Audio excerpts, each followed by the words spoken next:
Dear students, कल हमने आपके बताया था लास्ट टॉपिक दो वक्रों का प्रतिच्छेदन कोण ज्ञात करना। अब नेक्स्ट टॉपिक आज हम स्टार्ट करते हैं।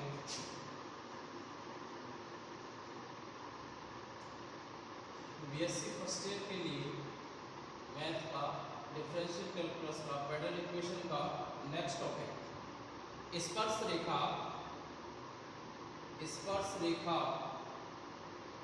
जिसको हम ध्रुवीय स्पर्शी भी कहते हैं। क्या कहते हैं?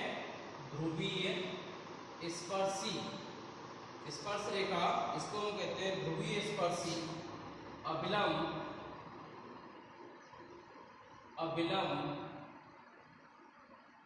और अधस्पर्शी तथा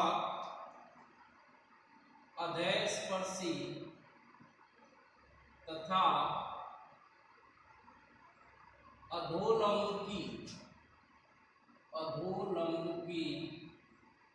लंबाई ज्ञात करना। अधोलंब की लंबाई ज्ञात करना।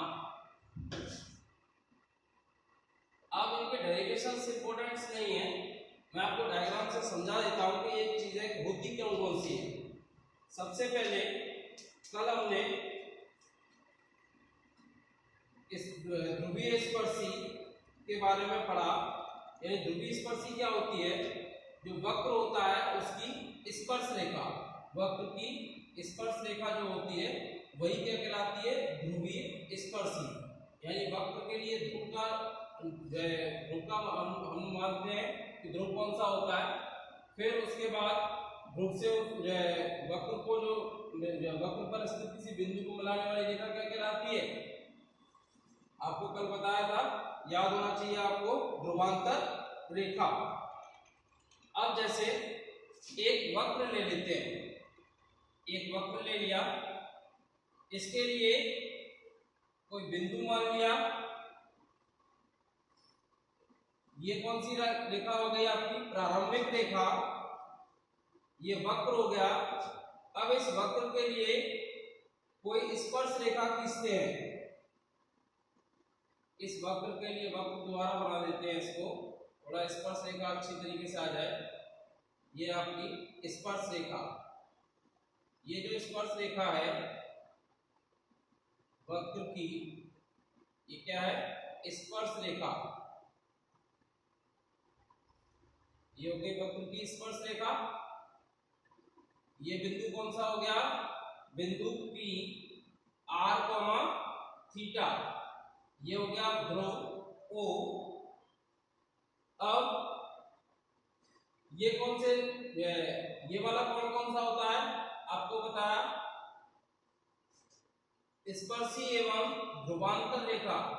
ये R, ये हो गया आपका ध्रुवांतर कोण थीटा। ये हो गई आपकी ध्रुवांतर रेखा।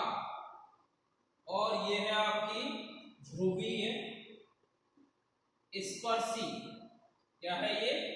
ध्रुवीय स्पर्शी।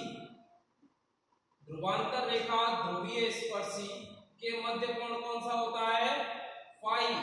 कल हमने पढ़ा था tan phi is equal to r d theta dr, पढ़ा था। अब देखो, ये स्पर्श रेखा है तो अभिलंब जानते हैं स्पर्श रेखा का कैसा होता है? परस्पर लंबवत होता है। तो यदि ये लंबवत होता है तो ये क्या हो गया? आपका अभिलंब हो गया। अभिलंब, ये अभिलंब हो गया। अब इस ध्रुवांतर रेखा के एक लंबवत रेखा खींची जाए। ये ध्रुवांतर रेखा है तो इसके लंबवत रेखा यहां से कहीं गुजरेगी।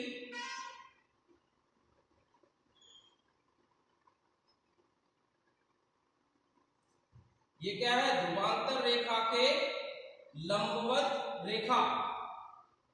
ध्रुवांतर रेखा के लंबवत रेखा।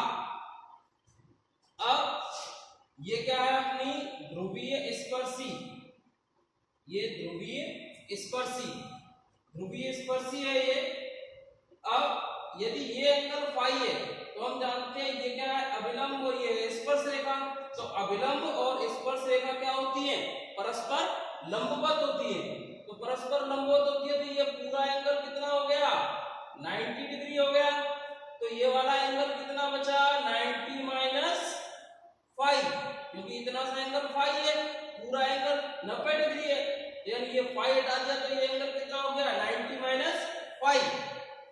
अब हमने जो ध्रुवांतर रेखा के लंबवत रेखा खींची है, ध्रुवांतर रेखा के जो लंबवत रेखा खींची है वो क्या हो गई आपकी, वो इस अभिलंब को और स्पर्श रेखाओं को मान लीजिए दो बिंदुओं पर काटती है। यानी एक तो यहाँ पर ये लंबवत रेखा है, यहाँ पर काट रही है, ये बिंदु मान लिया N, और एक यहाँ पर काट रही है ये रेखा, तो ये बिंदु कौन सा मान लिया, T। ये बिंदु मान लिया N और ये बिंदु कौन सा मान लिया, T। अब देखो तो जरा एक चीज देखना, ये रेखा जो अभिलंब है क्या ये प्रारंभिक रेखा है, कौन सी है ये, प्रारंभिक रेखा। क्या अभिलंब प्रारंभिक रेखा के समांतर है क्या, बिल्कुल समांतर है। तो समांतर है तो यार देखना ये आपका ये वाला एंगल कौन सा हो गया, आपका एकांतर कोण हो गए। लेकिन फिलहाल अपने को एकांतर कोण की आवश्यकता नहीं है, ये देखते हैं अपने को इस एंगल का यानी इस कोण का मान क्या होगा। इस कोण का मान यानी ये 90 डिग्री है, ये आपका 90 डिग्री 90 माइनस 5 है, तो ये आपका ONP त्रिभुज में तीनों कोणों का योग कितना होता है, 180 डिग्री। तो 180 में से इन दोनों को घटाएं जरा, 180 माइनस 90 प्लस 90 माइनस 5, तो ये हो गया 180 माइनस 180 प्लस 5, ये कैंसिल, तो ये अंतर कितना निकल के आ गया, 5 निकल के आ गया। इस कैलकुलेशन की आवश्यकता नहीं है और मैंने बताया कि ये एंगल 5 कैसे आया।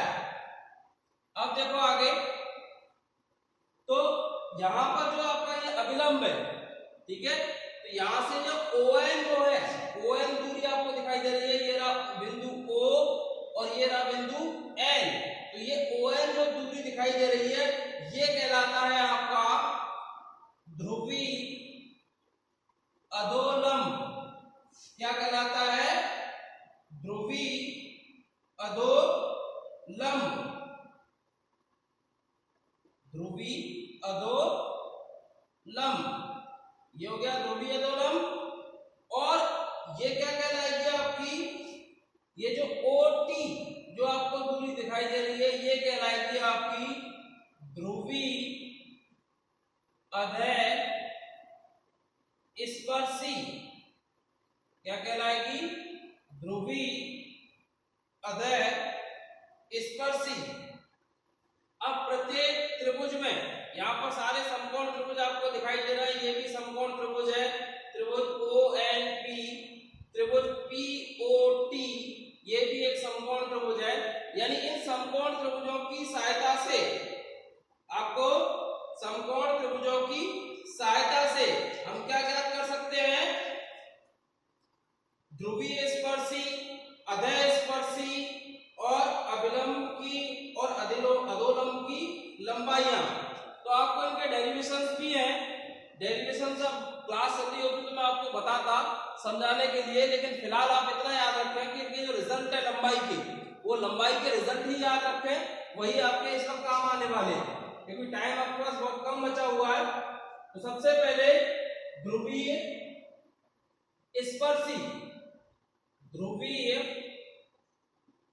स्पर्शी, ध्रुवीय स्पर्शी की लंबाई, ध्रुवीय स्पर्शी कौन सी है, PT। तो PT की जो लंबाई होगी वो PT is equal to R root of 1 plus R dot d theta dr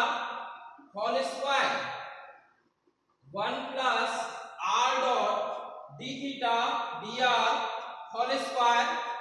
next अधः स्पर्शी, अधः स्पर्शी, अधः स्पर्शी की जो लंबाई होगी, अधः स्पर्शी कौन सी है, ये रही ओटी। तो अधः स्पर्शी की जो लंबाई होती है OT is equal to R square D theta D R, R square D theta D R. Next आता है आपका अभिलंब। अभिलंब की लंबाई क्या होगी, अभिलंब, अभिलंब की लंबाई, तो अभिलंब कौन सा है आपको दिखाई दे रहा होगा, एन पी। तो अभिलंब की लंबाई N P is equal to root of R square plus D R D theta whole square. ये हो गई अभिलंब की लंबाई। नेक्स्ट आता है आपका अधोलंब। अधोलंब कौन सा है आपके सामने लिखा हुआ है, ये रहा आपका अधोलंब, कौन सा है, ON। तो अभिलंब या अधोलंब, अधोलंब की लंबाई, अधोलंब की लंबाई, तो अधोलंब की लंबाई क्या हो जाएगी, ON। अधोलंब कौन सा है आपका, ON है। तो ON की जो लंबाई होगी वो क्या होगी, dr d थीटा के बराबर होगी। अभिलंब ON की लंबाई क्या होगी, dr d थीटा के बराबर। इनके डेरिवेशंस भी हैं, डेरिवेशंस बुक में भी दिए हुए हैं, देख सकते हो, बट इनका डेरिवेशंस नहीं पूछे जाने एग्जाम में। यानी जो एग्जांपल्स आएंगे उन एग्जांपल्स में इनकी डायरेक्ट लंबाई पूछेगा। अधोलंब की लंबाई ज्ञात कीजिए, वक्र का समीकरण दिया गया होगा, ध्रुवीय स्पर्शी की लंबाई ज्ञात कीजिए, अधः स्पर्शी की लंबाई ज्ञात कीजिए, अभिलंब की लंबाई ज्ञात कीजिए। तो आपको इनके केवल इनके रिजल्ट याद रखने और वक्र के समीकरण से ये सारी वैल्यूज आपको प्राप्त हो जाएंगी। तो आप इनकी डायरेक्ट वैल्यूज निकालेंगे और फिलहाल इसका आप स्क्रीनशॉट ले सकते हैं। उसके बाद हम नेक्स्ट टॉपिक पढ़ते हैं।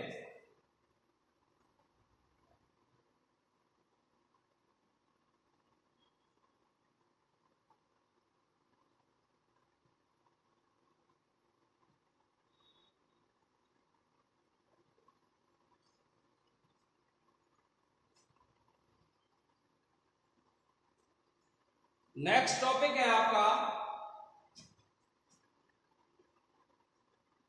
ध्रुव से स्पर्श रेखा पर डाले गए लंब की लंबाई। ध्रुव से स्पर्श रेखा पर डाले गए लंब की लंबाई।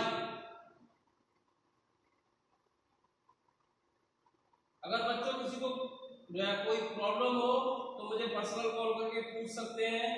और प्लीज मैं आपसे एक बात कह रहा हूं, मैंने आपको मैसेज भी किया था, मेरे चैनल को सब्सक्राइब करना ना भूलें और बेल आइकन जरूर दबा दें, ताकि जितनी भी वीडियो आपको इस चैनल पर डलेंगी आपको सबसे पहले उसका नोटिफिकेशन मिल जाएगा। बेल आइकन में ऑल दबा दें, सारे नोटिफिकेशन आपको मिल जाएंगे। अब नेक्स्ट टॉपिक है ध्रुव से स्पर्श रेखा पर, ध्रुव से स्पर्श रेखा पर डाले गए लंब की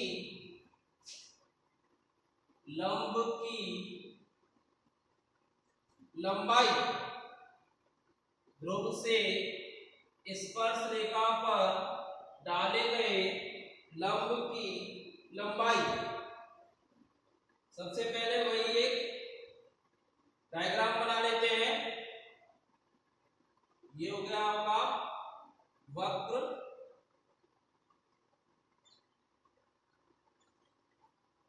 ये वक्र हो गया, ये हो गई इसकी ध्रुवीय स्पर्शी,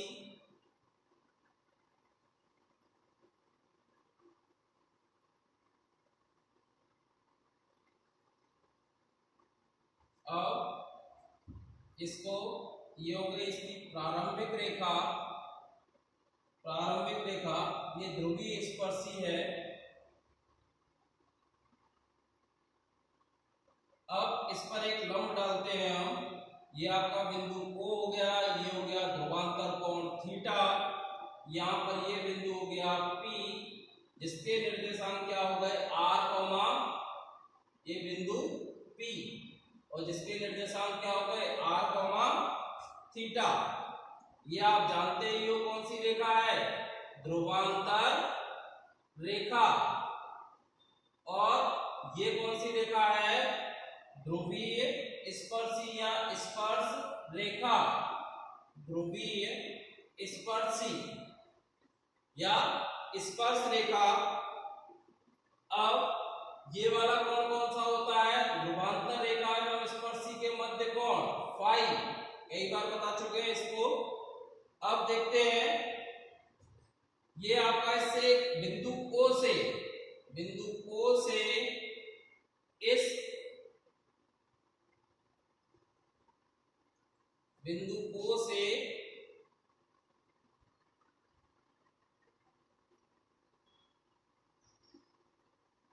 इस जो ध्रुवीय स्पर्शी है इस पर एक लंब डाला गया है। ये एंगल 90 डिग्री है। डायग्राम में एंगल ऐसा नहीं लग रहा है कि 90 डिग्री हो, लेकिन ये 90 डिग्री है। ये लंब डाला गया है जो ये से ध्रुवीय स्पर्शी मान लें इसको PT। तो इस ध्रुवीय स्पर्शी PT को बिंदु M पर मिलता है। कौन से बिंदु पर मिलता है, M पर। तो अब हमें ज्ञात क्या करना है, हमें क्या ज्ञात करना है, इस लंब OM की लंबाई। क्या ज्ञात करना है, इस लंब OM की लंबाई। तो देखो त्रिभुज OMP में, त्रिभुज OMP में, त्रिभुज OMP देखो, तो त्रिभुज OMP यदि हम देखें तो OMP आपका एक समकोण त्रिभुज है। तो sine phi is equal to क्या हो जाएगा समकोण त्रिभुज में, OM upon OP। Sine phi is equal to क्या हो जाएगा, OM अपॉन OP। अब OP की वैल्यू तो अपने को पता है, क्या है, स्मॉल r। तो sine phi is equal to OM upon small r। और OM क्या हो गया अपना, ध्रुव से स्पर्श रेखा पर डाले गए लंब की लंबाई, जो कि क्या निकल के आ गई, r साइन फाई। अब यदि OM की लंबाई को स्मॉल p से व्यक्त कर दिया जाए, OM की लंबाई को स्मॉल p से व्यक्त कर दिया जाए, तो p इज इक्वल टू क्या हो जाएगा, r sine phi. p is equal to क्या हो जाएगा, r साइन फाई। अब दोनों ओर का वर्ग करने पर, दोनों ओर का या दोनों पक्षों का वर्ग करने पर, दोनों पक्षों का वर्ग करने पर, तो दोनों पक्षों का वर्ग करें, दोनों पक्षों का वर्ग करने पर क्या हो जाएगा, p square is equal to r square sine square phi. p square is equal to r square sine square phi.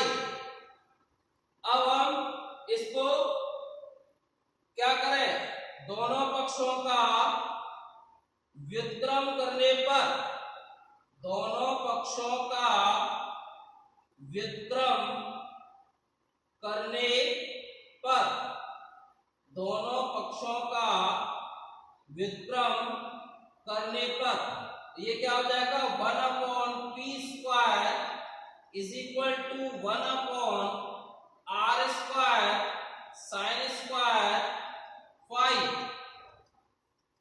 अब 1 upon p square is equal to 1 upon p square is equal to 1 upon r square one upon are square, one upon sine square five, आप जानते हो क्या हो जाएगा, cosec square five, क्या हो जाएगा, cosec square five, one upon P square is equal to one upon are square cosec square five, ये क्या हो गया, one upon sine square five को चेंज किया है। अब cosec square five, cosec square five को हम क्या लिख सकते हैं, सरसंज्ञा 10 से पढ़ते आ रहे हैं, one plus cot square five, तो one upon P square is equal to one upon are square into one plus cot square five, one plus cot square five. अब देखो हमने पढ़ा है ध्रुवांतर रेखा में स्पर्शी के मध्य कोण फाई हो तो tan phi is equal to क्या होता है, चूंकि tan phi is equal to क्या होता है, r into D theta D R, यही होता है tan फाई। तो क्या यहां से हम cot फाई की वैल्यू निकाल सकते हैं, तो cot फाई की वैल्यू क्या हो जाएगी, one upon r d R D theta, यही हो जाएगी कॉट फाई की वैल्यू। अब कॉट फाई की वैल्यू आ गई तो कॉट फाई की वैल्यू रख दीजिए, तो one upon P square is equal to one upon are square one plus one upon are square d R D theta का होल स्क्वायर, इस पूरी टर्म्स का होल स्क्वायर हो गया। अब नेक्स्ट सॉल्व करें इसको आपको, तो one upon P square is equal to one upon P square is equal to one upon are square को अंदर गुणा कर दो, तो one upon are square plus one upon r की power 4 d R D theta का whole square, d R D theta का whole square. अब आप सोच रहे होंगे कि हमने लंब की लंबाई, ये टॉपिक तो लंब की लंबाई का था, वो तो हम पहले निकाल चुके हैं, OM is equal to r sine phi, तो हमने ये क्या निकाला है, तो यहाँ पर P क्या है, ध्रुव से स्पर्श रेखा पर डाले गए लंब की लंबाई, R क्या है, ध्रुवांतर रेखा की लंबाई, और डी आर डी थीटा अपना किसमें आता है, जो अपन आपका ये ध्रुवीय ध्रुवांतर रेखा और स्पर्शी के मध्य कोण लेते हैं उसमें आता है डी आर डी थीटा। तो ये P और R में आपको एक संबंध दिखाई दे रहा है, और P और R में इसी संबंध को पदिक समीकरण कहा जाता है, P और R में इसी संबंध को पदिक समीकरण कहा जाता है। यानी पदिक समीकरण की डेफिनेशन, पदिक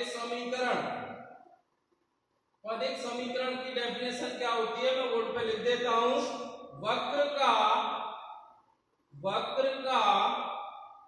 P तथा R के रूप में संबंध, R के रूप में संबंध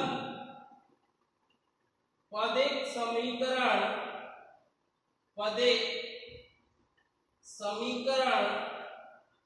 कहलाता है, पदिक समीकरण कहलाता है। अब पहले आप इसका स्क्रीनशॉट ले लीजिए, पदिक समीकरण के दो टॉपिक और हैं, उन दो टॉपिकों के बाद अपनी फर्स्ट पार्ट की थ्योरी खत्म हो जाएगी, उसके बाद हम दो टॉपिक पढ़ने के बाद फिर उसके बाद हम इसके एग्जांपल्स करते हैं। ले लीजिए इसका स्क्रीनशॉट।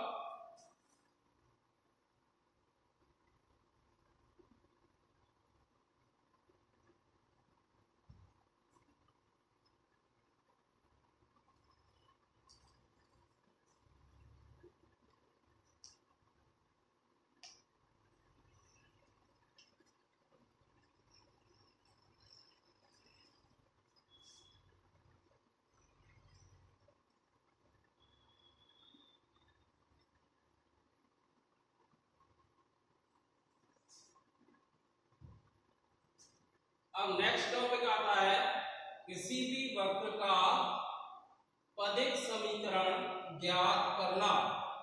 किसी भी वक्र का पदिक समीकरण ज्ञात करना, यानी वक्र का पदिक समीकरण दो स्थितियों में ज्ञात किया जाएगा। एक तो जब वक्र किस रूप में दिया गया हो, ध्रुवीय रूप में। ध्रुवीय रूप कौन सा, r और थीटा के रूप में दिया गया हो। या दूसरी कंडीशन, जब वक्र कार्तीय रूप में दिया गया हो। कार्तीय रूप में कब होगा, जब वक्र x और y की फॉर्म में दिया गया होगा। तो इन दोनों ही स्थितियों में वक्र का पदिक समीकरण कैसे ज्ञात किया जाता है, ये अपनी इस थ्योरी का लास्ट टॉपिक है।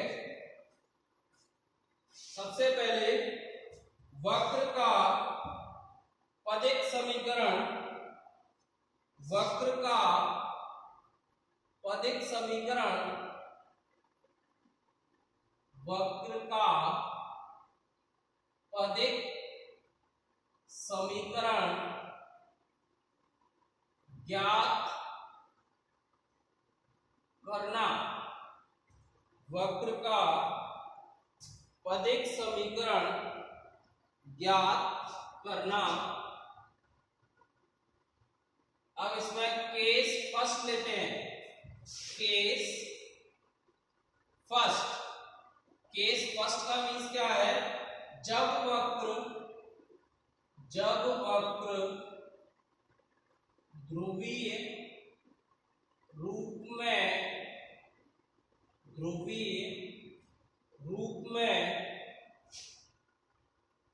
दिया गया हो। जब वक्र ध्रुवीय रूप में दिया गया हो तो वक्र का समीकरण r f ऑफ थीटा के रूप में दिया गया होगा, जिसे हम डालेंगे समीकरण नंबर 1।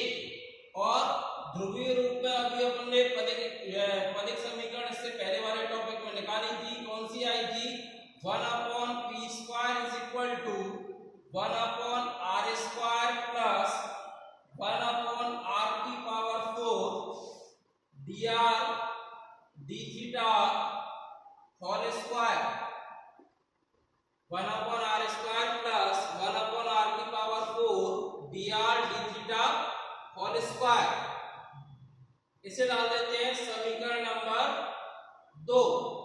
बस केवल यही दो समीकरण है।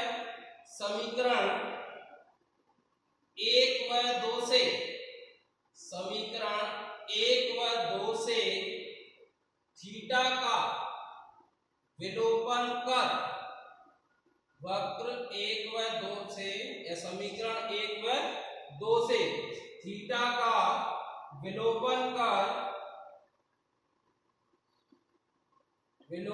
करने पर वक्र का पदिक समीकरण, वक्र का पदिक समीकरण प्राप्त होता है। वक्र का पदिक समीकरण प्राप्त होता है। अब आता है नेक्स्ट केस सेकंड।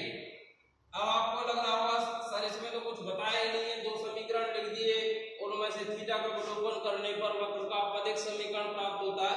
तो हम इन्हीं दोनों का ही प्रयोग करेंगे और आपको एग्जांपल्स में दिखेगा कि वक्र में जब थीटा के रूप में दिया गया होगा तब हम जो है वक्र को किस प्रकार से इस जो है पदिक समीकरण में परिवर्तित करेंगे, तब आपको अच्छे से समझ में आ जाएगा। फिलहाल आपको इतना ही याद रखना है कि वक्र दिया गया होगा ध्रुवीय रूप में और ये इक्वेशन याद रखनी है ध्रुवीय रूप में पदिक समीकरण की।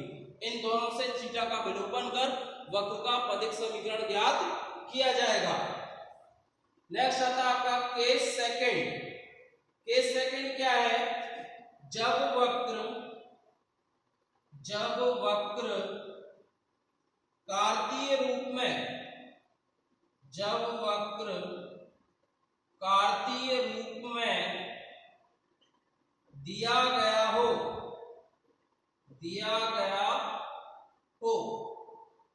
कार्तीय रूप में मैं बता चुका हूं आपको कार्तीय रूप में कैसा होगा। कार्तीय रूप में क्या होगा, कि कार्तीय रूप में वक्र किस रूप में होगा, y is equal to f x. तो माना वक्र का समीकरण, माना वक्र का समीकरण y is equal to f x है। माना वक्र का समीकरण y is equal to f x. Capital Y और कैपिटल X लेने हैं, ये कैपिटल Y और कैपिटल X, इसे डाल देते हैं समीकरण नंबर 1। ध्रुवांतर रेखा की लंबाई, अब ध्रुवांतर रेखा की लंबाई आप जानते हो, ध्रुवांतर रेखा की लंबाई, हमने स्टार्टिंग में जब आपको ध्रुवांतर रेखा के बारे में बताया था तो कर्ण था ध्रुवांतर रेखा, तो कर्ण क्या हो जाएगा, r is equal to root of x square plus y square. ये आपका कौन सा हो गया, समीकरण number 2। r is equal to root of x square plus y square, ये क्या हो गया, समीकरण नंबर 2।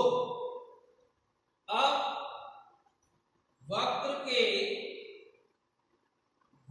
के बिंदु P, यहां पर x और y कैसे लेने हैं, छोटे वाले स्मॉल वाले लेने हैं।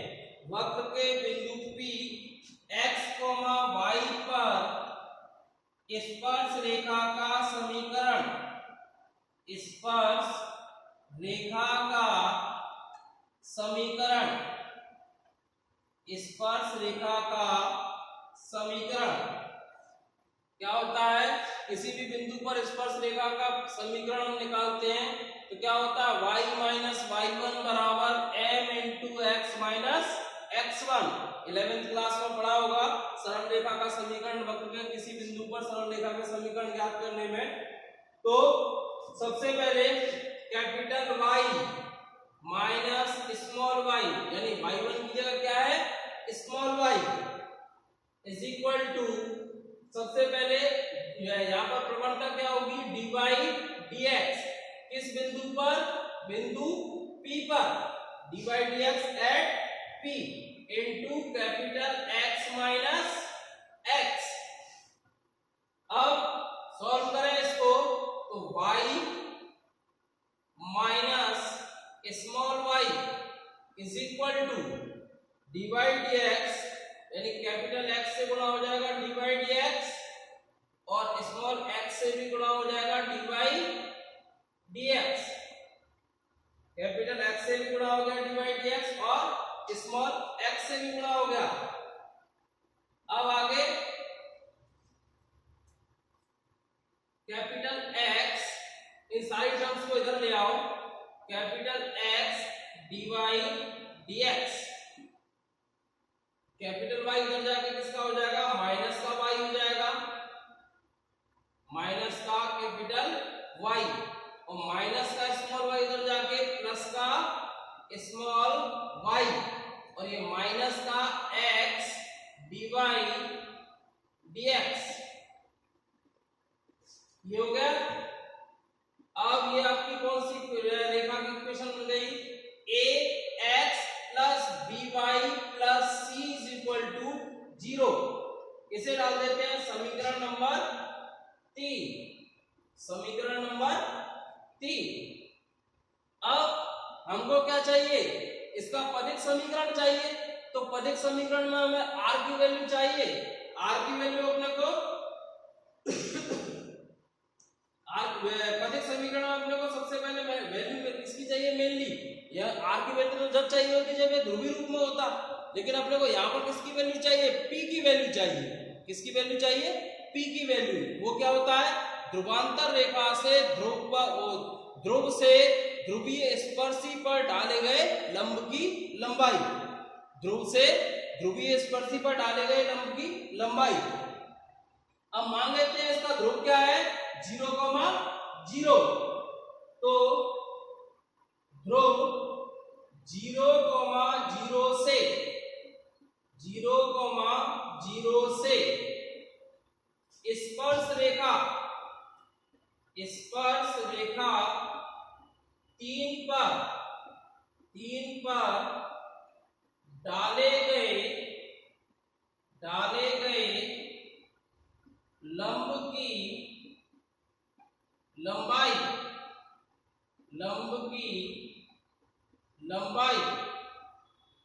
ध्रुव से स्पर्श रेखा तीन पर डाले गए लंब की लंबाई। तो हम जानते हैं किसी बिंदु x1 y1 से रेखा ax plus by plus c is equal to 0 पर डाले गए लंब की लंबाई क्या होती है? ax1 plus by1 plus c upon under root a square plus b square क्या होती है? ax1 plus by1 plus c upon under root of a square plus b square। यानी यहाँ पर a और b क्या है? x और y के गुणांक है। तो p is equal to ax1 यानी ये आपका a हो गया, ये हो गया आपका x की जगह क्या रखना है? x1 रखना है। तो इस x की जगह हम x1 रखें तो ये क्या हो जाएगा? 0। तो 0 माइनस इसकी जगह रखेंगे 0 प्लस y माइनस x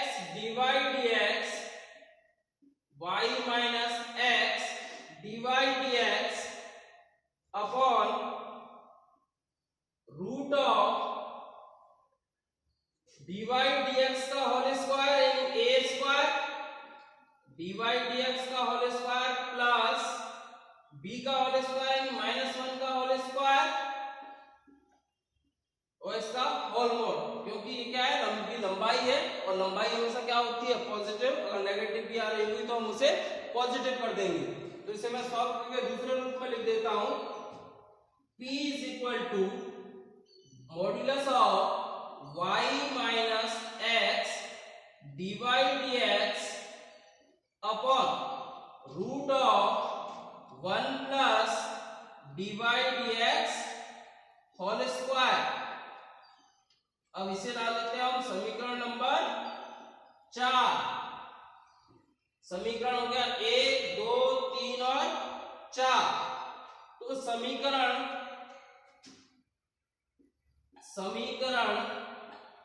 1 2 व 4 का समीकरण 1 2 व 4 का उपयोग करने पर x व y का विलोपन करके वक्र का पदिक